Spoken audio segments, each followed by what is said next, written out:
People do migrate within the country.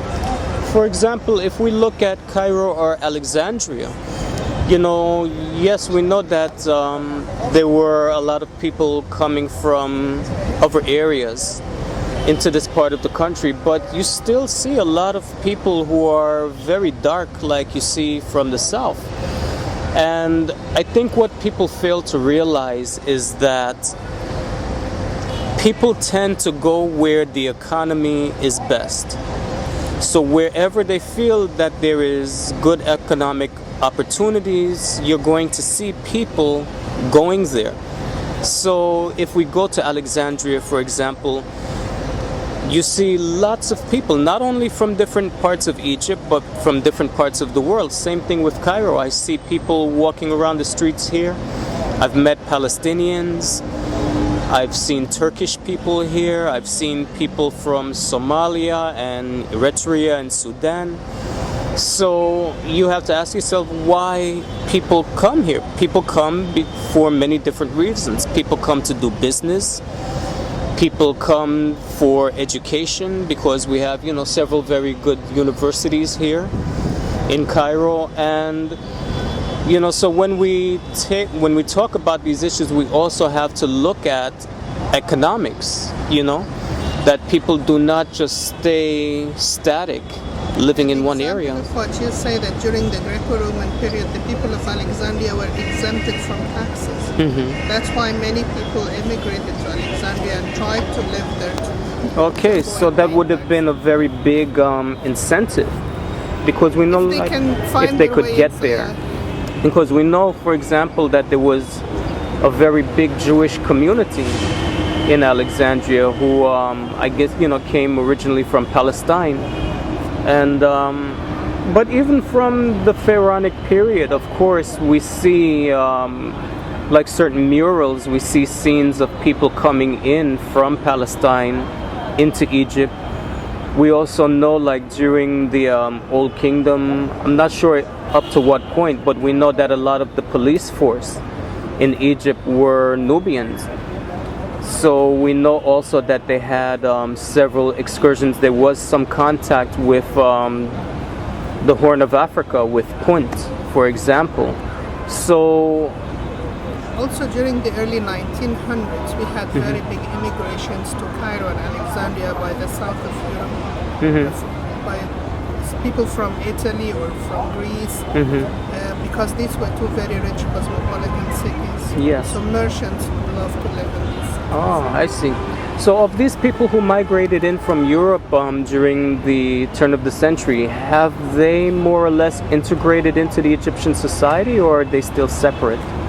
No, they mixed with the Egyptian society. See, usually the first generation they don't mix, but the second generation actually they forget the origin and they mix with the civilization and the people, and they forget really where they are from, where they came originally from. So then we can say that Egypt has a very long history of, I guess you could say, like absorbing people from other places and turning them into Egyptians. This is exactly what it is. Because when we had the wars in the Middle Ages, we had a big number of Russian leaders leading this battle. They were Russian and Turkish.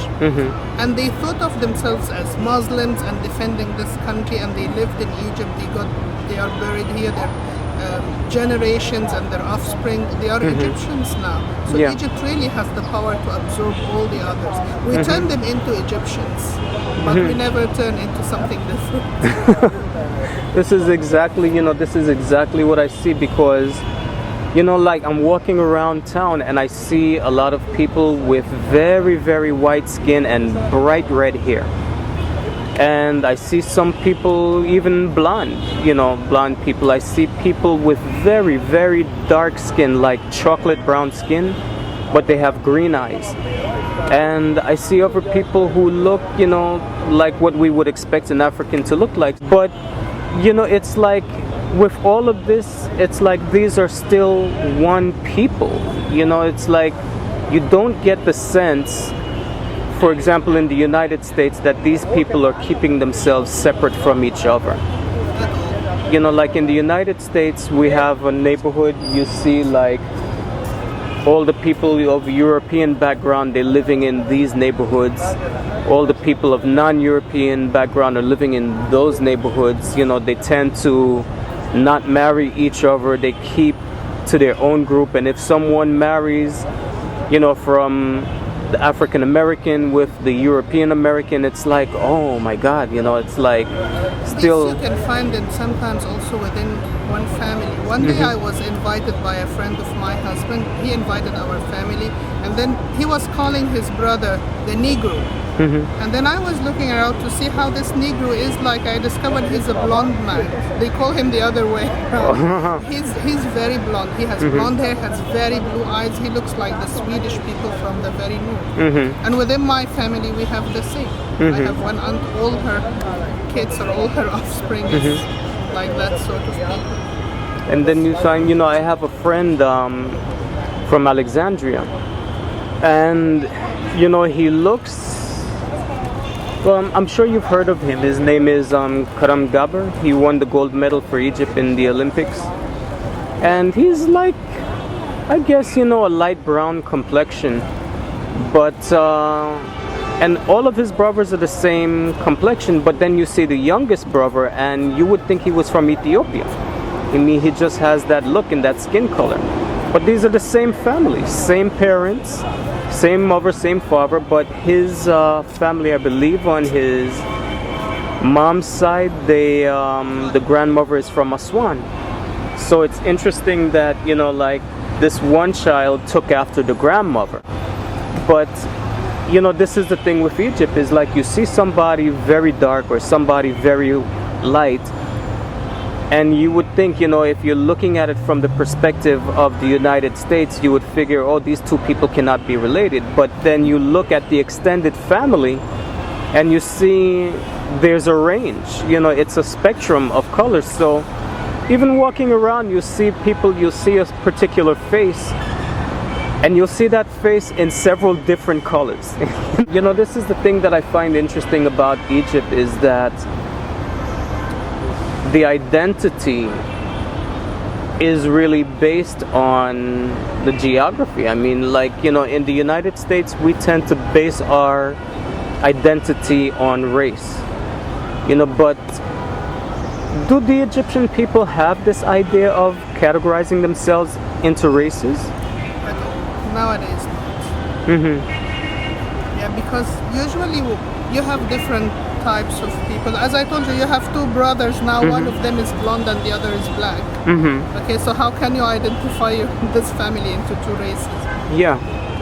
So how do Egyptians identify themselves in terms of identity? What is the most important to them? Is it geography? Is it religion? Is it culture? What is the Egyptian identity really based on?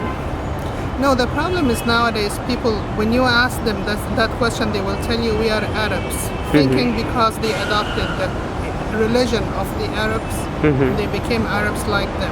And this started actually in the early 1900s when England tried to separate the Islamic world from Turkey, and they inspired the Christians in the Middle East that you are Arabs, you are not Islamic nation, and if there is a pan-Arab world, where will you go? So at that time, people started to stress the idea of being Arabs. But you know, you don't find many people are involved and think about that, because people have here very heavy burdens. So don't tell me someone who is starving will think of his identity, I'm an Arab or I'm a Muslim. That's why the question is not that raised. But in fact, I asked many people and they said we are Arabs. And I said, why you call yourself an Arab? Because I personally don't think I'm an Arab. I'm Egyptian, I came from the Nile Valley. And they said, because we are Muslims. And I said, and what do you call a Christian? Is he an Arab because he is... Why is he an Arab? And of course I got no answer to that. So it's the stress of mass media on the Arab unity and the pan-Arab world and so on. That's why people take it for granted. That's what they hear from mass media. They never think of. We should look up in the books and see if this is correct.